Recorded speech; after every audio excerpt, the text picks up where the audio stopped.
ಆನೇಕಲ್ನ ಇತಿಹಾಸ ಪ್ರಸಿದ್ಧವಾಗಿರುವ ಶ್ರೀ ಧರ್ಮರಾಯ ಸ್ವಾಮಿ ದ್ರೌಪದಮ್ಮ ದೇವಿಯವರ ಕರಗ ಮಹೋತ್ಸವಕ್ಕೆ ಇಂದು ಧ್ವಜಾರೋಹಣ ಮೂಲಕ ಚಾಲನೆ ನೀಡಿದೆ ಅಂತ ಹೇಳುತ್ತಾ ನಾನು ಮಾತಾಡುತ್ತೇನೆ. ಇವತ್ತು ಕಾರ್ಯಕ್ರಮವನ್ನು ಚಾಲನೆ ಮಾಡಿದ್ವಿ. ಈ ಕಾರ್ಯಕ್ರಮಕ್ಕೆ ಮೂಲ ಉನ್ನಿಕುಲ ಸೇವಾ ಸಂಘದ ವತಿಯಿಂದ ಹಾಗೂ ಅರ್ಚಕರ ವತಿಯಿಂದ ಈ ಕಾರ್ಯಕ್ರಮವನ್ನು ನೆರವೇರಿಸಿಕೊಳ್ಳಲಾಗಿದೆ. ದಿನನಿತ್ಯ ಕಾರ್ಯಕ್ರಮಗಳು ನಡೀತಾ ಇರ್ತವೆ.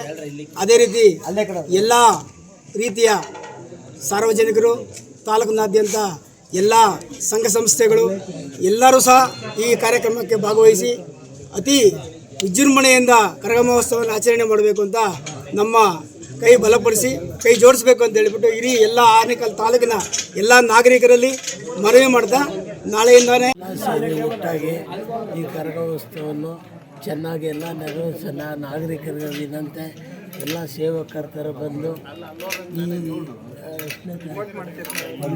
1ನೇ ತಾರೀಕು ಈ ದ್ರೌಪದಮ್ಮನ ಕರಗವನ್ನು ಎಲ್ಲರೂ ಒಟ್ಟಾಗಿ ಸೇರಿ ಮಾಡೋಣ ಅಂತ ಎಲ್ಲರೂ ಏನು ಆನೇಕಲ್ ಪಟ್ಟಣದ ಇತಿಹಾಸ ಪ್ರಸಿದ್ಧವಾದಂಥ ಶ್ರೀ ಧರ್ಮರಾಯ ಸ್ವಾಮಿ ದ್ರೌಪದಮ್ಮ ದೇವಿಯ ಕರಗ ಮಹೋತ್ಸವ 26ನೇ ಸಾಲಿನಲ್ಲಿ ಆ ದೇವಿಯ ಕೃಪೆಯಿಂದ ಎಲ್ಲ ವಿವಾದಗಳಿಂದ ಮುಕ್ತವಾಗಿ ವಿವಾದ ಮುಕ್ತ ಆನೇಕಲ್ ಕರಗನ ಆಚರಿಸೋದಕ್ಕೋಸ್ಕರ ಇವತ್ತು ಧ್ವಜಾರೋಹಣದ ಮೂಲಕ ಜಲ್ದಿ ಕರಗ ಮೂಲಕ ಇವತ್ತು ಕರಗ ಮಹೋತ್ಸವವನ್ನು ಪ್ರಾರಂಭ ಮಾಡಿದ್ದೀವಿ. ಈ ದಿನದಿಂದ ಎಲ್ಲ ಕಾರ್ಯಕ್ರಮಗಳು ವಿಧತ್ತಾಗಿ ಏನು ದೈವ ಸಂಕಲ್ಪ ಇದೆ ಆ ರೀತಿಯಲ್ಲಿ ಎಲ್ಲ ಧಾರ್ಮಿಕ ವಿಧಿವಿಧಾನಗಳು ನಡ್ಕೊಂಡು ಏಪ್ರಿಲ್ 1ನೇ ತಾರೀಕು ರಾತ್ರಿ ಪ್ರಧಾನವಾದಂಥ ಹೂವಿನ ಕರಗ, ಹಸಿ ಕರಗ ಅಂತೀವಿ ನಾವಿಲ್ಲಿ, ಹೂವಿನ ಕರಗನೇ ಆಗುತ್ತೆ. ಮತ್ತು ಏಪ್ರಿಲ್ 2ನೇ ತಾರೀಕು ರಥೋತ್ಸವ ಇರುತ್ತೆ. ಏಪ್ರಿಲ್ 3 ಕೋಟೆ ಜಗಳ ಇರುತ್ತೆ. ಏಪ್ರಿಲ್ 4 ಒಣ ಕರಗ ಅಂತ ಹೂವಿನ ಕರಗನೇ ಮತ್ತೆ ರಾತ್ರಿ 7 ಗಂಟೆಗೆ ಆಚರಣೆ ಆಗುತ್ತೆ. ನಂತರ ಏಪ್ರಿಲ್ 5ನೇ ತಾರೀಕು ವಸಂತೋತ್ಸವ ಇರುತ್ತೆ. ಏಪ್ರಿಲ್ 6ನೇ ತಾರೀಕು ಧ್ವಜ ಅವರೋಹಣ ಇರುತ್ತೆ.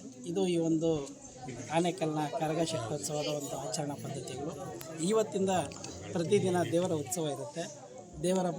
ದೇವಾಲಯದ ಪ್ರಾಕಾರೋತ್ಸವ ಮತ್ತು ರಾಜಬೀದಿ ದೇವರ ಉತ್ಸವ ಇರುತ್ತೆ. ಎಲ್ಲ ಕಾರ್ಯಕ್ರಮಗಳು ಸುಸೂತ್ರವಾಗಿ